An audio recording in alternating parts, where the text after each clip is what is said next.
Die evangelie van Jesus Christus is nie die boodskap van aanklag, skuldgevoel en veroordeling wat jou lewe verwoes nie. Die evangelie van Jesus Christus is ook nie die boodskap wat handel rondom hoe hard jy vir God moet werk en wat jy alweer vir hom moet doen nie. Die evangelie van Jesus Christus is die wonderlike boodskap van God se ewige omhels van die mensdom, waarin jy in vryheid kan wandel en ook in vryheid kan leef. Die evangelie van Jesus Christus is die boodskap van God se aanvaarding van die mensdom, waarin die natuur wag met reikhalsende verlange vir mense om te sien, hulle is nie niks nie, maar liefgehê en gekoester deur die Here. Die evangelie is die boodskap van God se genade. En dit is waarom ons deur die genade leef.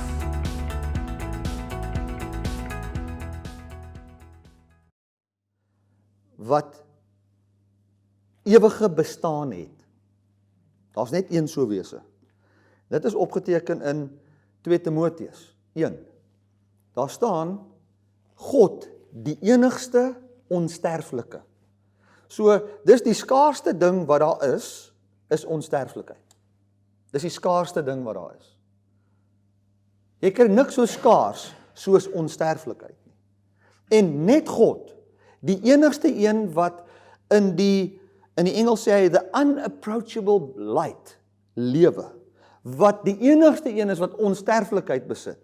Daardie God het gesê, ek het 'n doel met die mens, en dit is, ek wil hê, dat hy ook 'n onsterflike moet wees. Dis die evangelie, mense. Ons het die evangelie gemaak, wanneer gee die Here jou pak, en wanneer gee jou nie pak. In meantime is God besig om van stof 'n onsterflike wese te maak, wat saam met hom kan sit aan die regterhand van God, en deel in die kwaliteit van lewe, van die enigste onsterflike, wat liefde, lankmoedigheid, vreugde, vrede, en al dat tipe van goed is. En ons lees ons hele Bybel verkeerd, man. God is vir ons. Dis hoekom hy vir Adam gesê het, moenie eet van hierdie boom nie, want dan gaan jy sterwe. Maar my doel met jou is onsterflikheid. Dis my doel met jou. Ek wil hê jy moet dit glo. Ek wil hê jy moet in my glo, want ek sal jy tot dit kan bring. Wie van ons kan deur ons eie werke onsterflikheid bereik? Daar is nie een nie, man. Niemand nie. Die enigste wese wat dit ooit kon regkry, is Jesus. En die wonderlike ding is, toe hy sterwe, omdat hy nie sy eie sonde gehad het en sy eie dood gehad het nie, maar ons sin gehad het, kan ons nou sê, deur sy sterwe en deur sy opstanding, deur in hom te vertrou, sal hy daai onsterflikheid in my openbaar. En dit noem jy bekering. Wanneer jy dit glo, dan word die gees wat Jesus in 'n fisiese liggaam 'n onsterflike gemaak het, dan word daai gees op jou uitgestort. En dan begin jou pad van onsterflikheid. En al sou jou liggaam sterwe, het ons die belofte dat hy opgewek sal word, my man. Ek sê vir jou sê, hierdie goed is goed wat net die lewende God alleen kon uitdink. Dis wat hy vir ons kom gee het.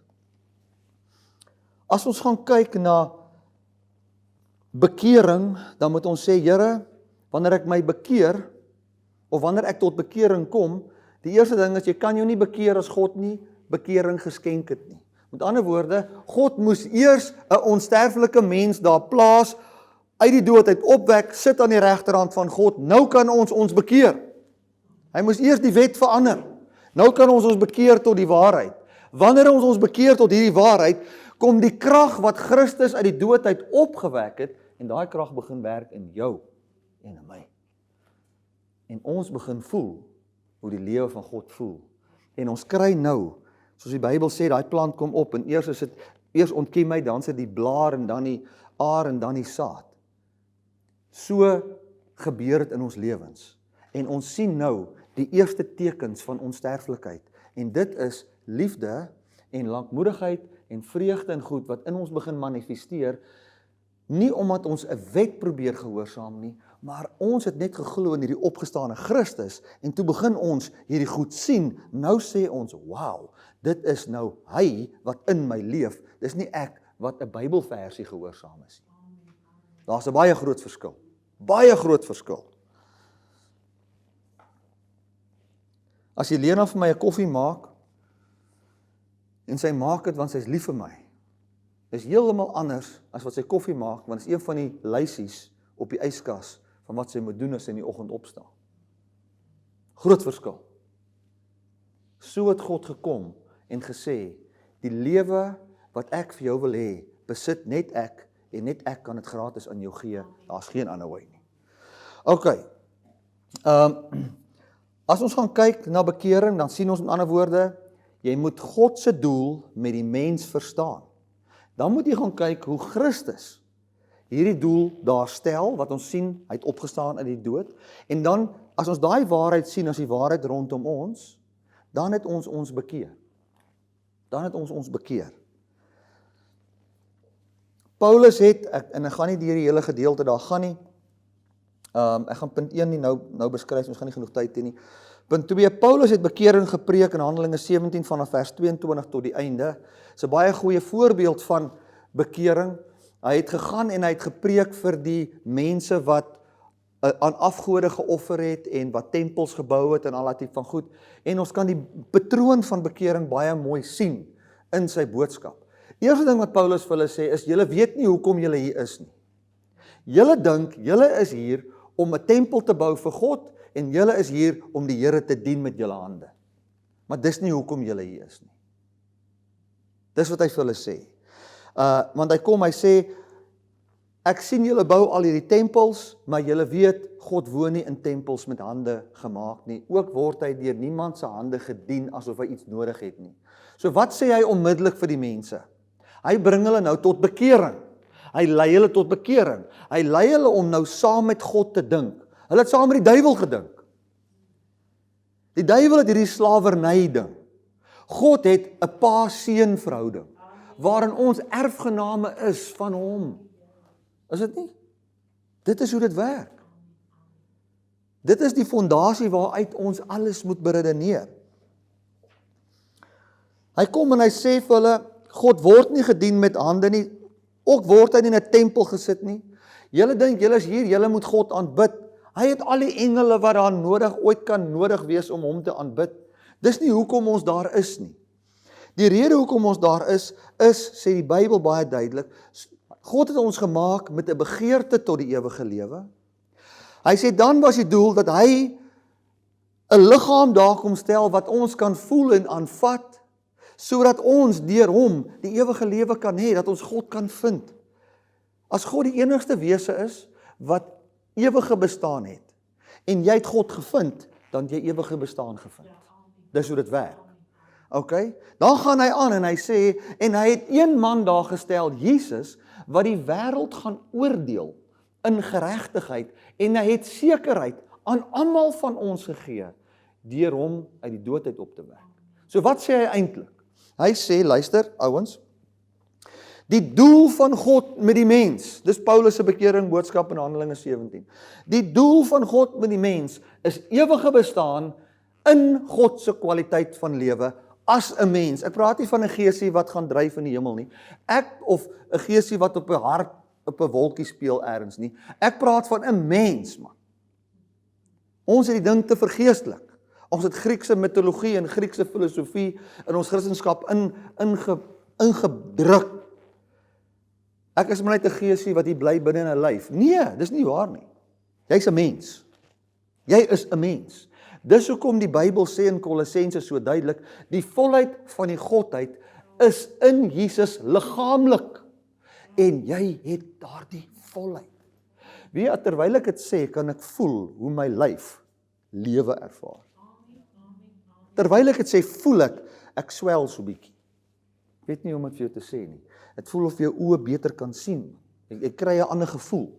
Want jy ervaar die lewe, die volheid van die Godheid, wat liggaamlik in Jesus sit, en hy is gebore uit die dood, en die Bybel sê, hy is die eerstgeborene uit die dood van baie broers. Ons is die broers. Halleluja. So, nou kan ons sien dat sonde is in die vlees, sê Paulus.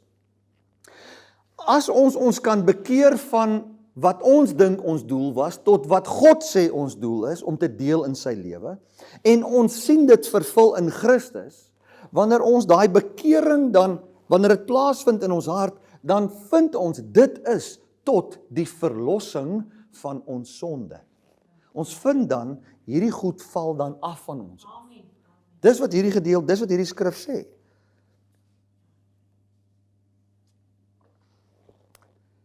Ek gaan afsluit met Johannes 1 vers 9 en 10 en Romeine 10 vers 9 en 10. Kom ons lees Romeine 10 vers 9 en 10.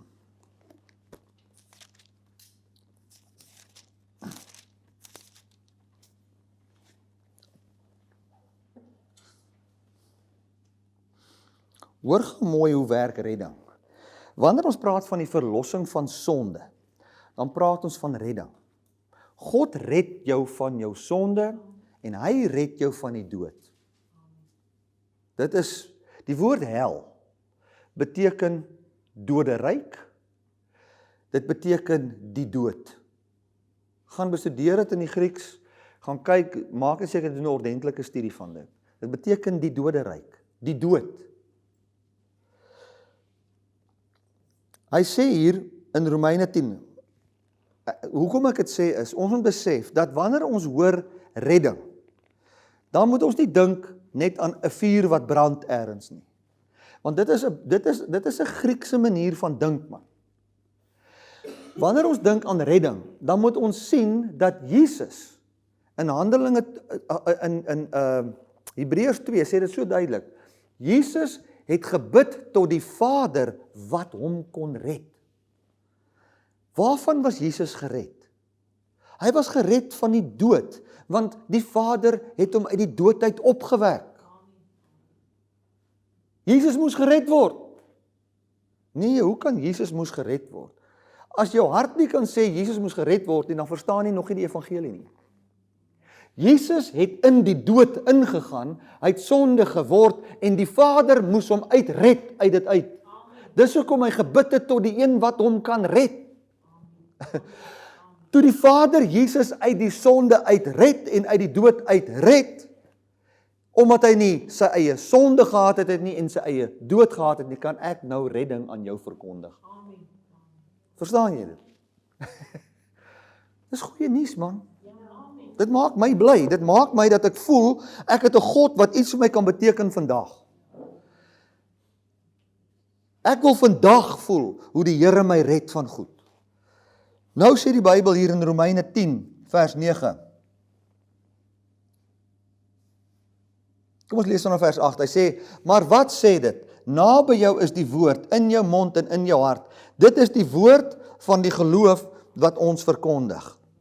As jy met jou mond die Here Jesus bely, en met jou hart glo, dat God hom uit die dode uit opgewek het, sal jy gered word. Ok, luister mooi wat sê hy.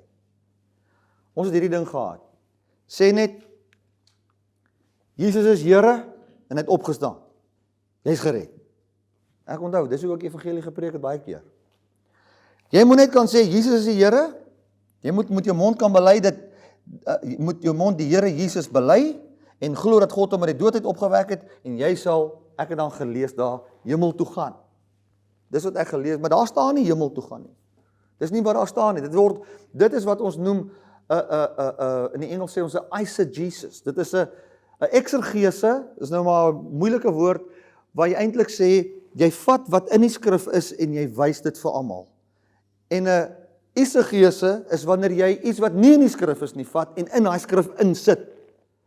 Ons vat en sit in daai skrif in, daar staan, en jy sal gered word, en ons lees daar staan, jou kop lees, hemel toe gaan, maar dis nie waar daar staan nie. Dis iets wat ons maar insit daar. Wys vir my waar staan hemel toe gaan daar. Dit staan nie daar nie. Die konteks is, Jesus het uit die dood uit opgestaan, hy was gered van die dood, en hy wat kan glo, dat Jesus die Here is oor die dood, en bely hy's Here oor my, en jy kan glo, hy het opgestaan uit die dood, jy sal dieselfde redding ervaar. Dis wat daar staan. So, wanneer ons bekeer, is wanneer ons beginne glo saam met God. Ons dink saam met God. Dis nie wanneer ons probeer om van ons sonde ontslae te raak nie. Die sonde ontslae raak, dis God se werk. Dis nie jou werk nie. Dis God se werk. God se werk was, ek gaan iets bring, dat die mens die waarheid kan glo, dat hulle kan bekeer van wat hulle gedink het hulle doel is, dat hulle kan verstaan hoekom hulle hier is, en dan sal ek hulle verlos van alles wat hulle doodmaak. Al wat van ons kant af kom is, sou ek sê, jy moet net moeg wees vir daai ou lewe.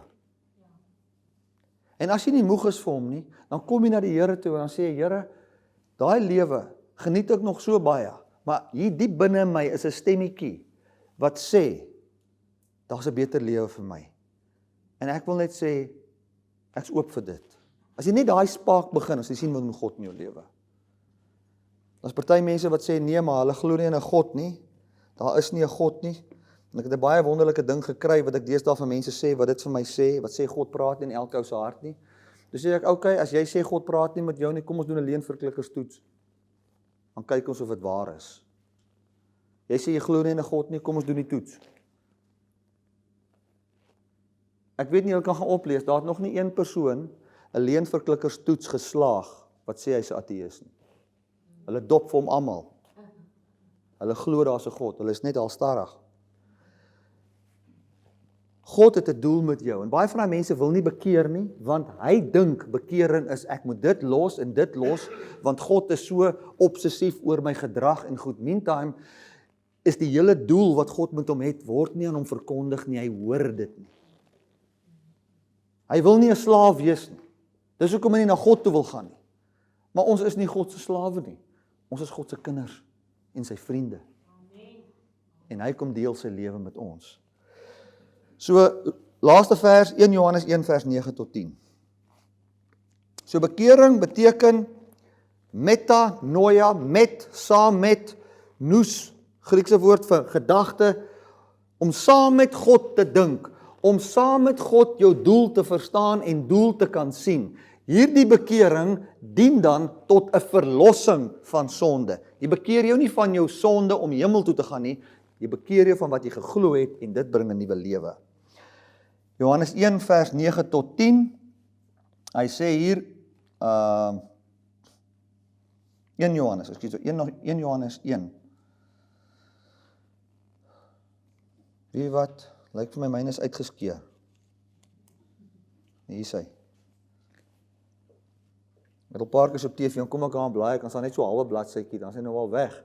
Dan moet ek hom hier sê hy, maar as ons in die lig wandel soos hy in die lig is, vers 7, dan het ons gemeenskap met mekaar en die bloed van Jesus Christus, sy seun, reinig ons van sonde. Julle kan nou al klaar verstaan hoe die reiniging van sonde werk, nie as 'n wetlike reiniging nie, maar as 'n nuwe lewe wat in jou begin manifesteer. As ons dan sê dat ons geen sonde het nie, mislei ons onsself en die waarheid is nie in ons nie. As ons sonde bely, hy is getrou en regverdig om ons sonde te vergewe en ons van alle ongeregtigheid te reinig. As ons sê dat ons nie gesondig het nie, dan maak ons hom tot 'n leienaar en sy woord is nie in ons nie. Nou mense, ek kan oor daai 3 versies om regtig vir hom in sy konteks te verduidelik, gaan 2 ure vat. Maar gaan dit nie doen nie, so kom maar net weer oor 2 weke en dan vat ons nog so 'n stukkie. Maar wat hy eintlik sê is, hy sê vir die mens, wie wat, as jy kan erken, as jy nou vanaf vers 1 lees, dan praat hy van Jesus wat aarde toe gekom het.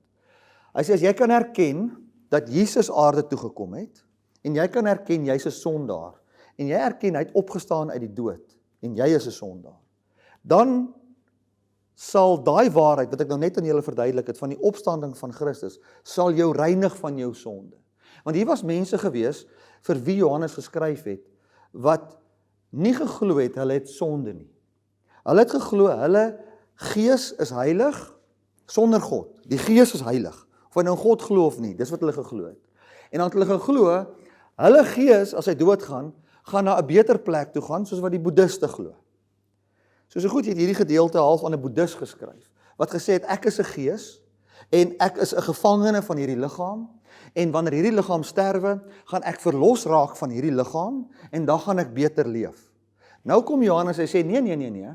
Jy moenie sê ek is 'n geesie wat heilig is nie. Hoekom sê jy nie eerder ek as mens is 'n sondaar? Dan kan jy sien dat Christus wat die sonde oorwin het, jou dan redding bring en jou verlos van alle sonde nie. Sodat jy as volkome mens gered kan wees nie. So ek wil sê vir my, moet ons sonde bely. Hoe ek sondebelydenis sien en bekering is as volg. Ek sien sondebelydenis maar so. Ek kan erken dat ek in my eie vermoë, dis vir my sondebelydenis. Ek erken dat in my eie vermoë kan ek nie vir myself redding bring. Sonde beteken tekortkoming, een van die Griekse woorde, tekortkoming. Ek erken my tekortkoming. Ek kan nie die ewige lewe bereik deur my werk en ek kan my naaste nie lief genoeg hê totdat ek die ewige lewe het nie. Ek kan nie. Ek erken dit. Maar ek erken ook dat Christus gesterwe het in hierdie tekortkoming en hierdie tekortkoming oorwin het en dat hy 'n nuwe lewe aan my beloof het. Dit is sondebelydenis. As jy vir my vra, Bertie, moet jy jou sonde weer en weer bely, dan sal ek vir jou sê, ek sal erken met my mond dat ek 'n onvermoë het tot die ewige lewe in my krag tot die dag Jesus kom, sal ek dit bely. As ons moet praat oor sondebelydenis, oor iets wat jy jammer sê oor, dan voel ek dit werk so. As ek laat kom by die huis, hoef ek nie vir my vrou te sê, ek's jammer vir haar om my te vergewe nie. Sy wandel in vergifnis. Sy kan miskien so 'n bietjie dikmond wees en so, en wat ook al, en dan kan ek sê, ek was daar of ek was daar, en that's it. Maar ek hoef nooit eers die woord jammer te sê nie. En sy vergewe my. Maar, in 'n verhouding, vir my eie hart, is dit goed om te sê, hy wie jy, ek is jammer, as ek jammer voel. Bygesê, die help jy sê dit nou maar net vir hand halwe nie. Jy moet dit voel in jou hart. So ek sou sê, as ek iets verkeerd doen, en ek bring byvoorbeeld skade aan die kerk van die Here, of ek plaas sy boodskap in 'n slegte lig, of so tipe van iets. Ek hoef nie vir die Here te sê, ag Here, ek is jammer ek het die ding gedoen, anders hou hy nou ietsie teen my, waarvoor hy my gaan straf nie. Daai konsep is nie in die Nuwe Testament nie, dit bestaan nie. Maar, omdat hy my pa is, en ek in 'n verhouding met hom is, sê ek vir hom, Here, die ding pla my man, wat ek gedoen het is so sleg, dis wat ek nou nog sal doen, dis die woorde wat ek sal gebruik. Here, ek weet, jy hou niks teen my nie, maar ek sit hier met 'n skuldgevoel, wil jy my nie help nie? Ek lewe nou nog met 'n skuldgevoel. Dawid in die Ou Testament bely, ons kan dieselfde ding bely teenoor God, maar dan nie sodat die Here ons kan vergewe nie. Want as ons dink ons bely en dan vergewe die Here ons, want dan hou hy nie meer iets teen ons nie, dan is ons verkeerd. Vergifnis word nie gedefinieer in God wat nie iets teen ons hou nie. Vergifnis word gedefinieer in God wat ons verlos van iets wat ons vashou. En dit moet ons snap. Amen. Amen. Vader, ek wil vir baie dankie sê, dat ons vandag 'n boodskap kan hoor van bekering, dat ons vandag 'n boodskap kan hoor van goeie nuus, dat ons kan weet, Here, dat ons na U toe kan kom, enige tyd, met enige iets wat ons gedoen het, en ons kan weet, U hou dit nie teen ons nie. Maar dankie, Here, dat ons ook ons doel kan besef op hierdie aarde, 'n doel waar U gekom het, om die ewige lewe met ons te deel, en dat ons, soos ons dit glo, verlos U ons van enige iets wat manifesteer in ons lewe, wat nie ooreenkomstig is met daardie doel nie. Ons dank U, Here, vir U liefde. Ons dank U, Here, vir U goedheid. Dankie, Here. Dankie, Here Jesus. Dankie, Here Jesus. Weet jy, as jy hierso sit vandag en jy sê, Here, ek wil tot bekering kom, ek wil my bekeer. Al wat jy kan doen is, jy kan sê net daar waar jy sit, jy kan sê, Here, ek het seker goed geglo oor myself, maar ek hoor nou iets anders.